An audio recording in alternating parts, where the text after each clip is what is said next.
ഇന്നപ്പുകൂട്ടന് ഇംഗ്ലീഷിന്റെ exam ആയിരുന്നു കേട്ടോ. രാവിലെ ഉറക്കം എഴുന്നേറ്റ് കാറിൽ നിന്ന് പോയി ബുക്ക് എടുത്തിട്ട് വന്നിട്ട് അത് പഠിക്കാൻ വേണ്ടിയിട്ട് പോയി ഇരിപ്പായിരുന്നേ. അപ്പൊ ഞാനാണെങ്കിൽ കൊഞ്ചിരുന്നത് കുറച്ചങ്ങ് വറത്തു. ഇന്നലത്തെ ദിവസം ഫുള്ള് ഞാൻ കിടന്നു കേട്ടോ. കാരണം എന്റെ മനസ്സ് പറഞ്ഞു കിടക്കാൻ, ഞാനങ്ങ് കിടന്നു. പക്ഷെ ഇന്നും കിടക്കാൻ എന്റെ മനസ്സ് പറയുന്നുണ്ടെങ്കിലും അപ്പൂന് എക്സാം ആയതുകൊണ്ട് കിടന്നില്ല, മനസ്സിനെ തോപ്പിച്ചു. അങ്ങനെ മനസ്സിനെ തോപ്പിച്ച സന്തോഷത്തിൽ ഞാനാണെങ്കിൽ മോരുകറിയൊക്കെ ഉണ്ടാക്കിയിട്ടുണ്ടായിരുന്നു കേട്ടോ. അപ്പോൾ ഏട്ടന് പോകാനുള്ള ലഞ്ച് ബോക്സ് ആദ്യം അങ്ങ് പാക്ക് ചെയ്യാന്ന് വിചാരിച്ചിട്ട് ചോറൊക്കെ ഇട്ടു.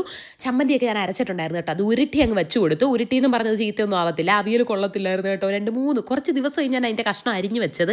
എനിക്ക് പിന്നെ സാരമില്ലെന്ന് വിചാരിച്ചിട്ട് അതും വെച്ച് പയറുമെഴുക്കുവരട്ടിയും കൊഞ്ചും വെച്ചു. അപ്പുക്കുട്ടനാണെങ്കിൽ അതൊന്നും വെച്ചില്ല, കൊഞ്ചും മോരുകറിയും ചമ്മന്തി മാത്രമേ വെച്ചുള്ളൂ കേട്ടോ. അവിടെ നിന്ന് പ്രാർത്ഥിക്കുമായിരുന്നു കേട്ടോ. പരീക്ഷയ്ക്ക് ഞാൻ നോക്കിയപ്പോൾ ബുക്കൊക്കെ തുറന്ന് വെച്ചിരുന്നത് ദൈവത്തോട് കുമ്പിട്ട് പ്രാർത്ഥിക്കുന്നു.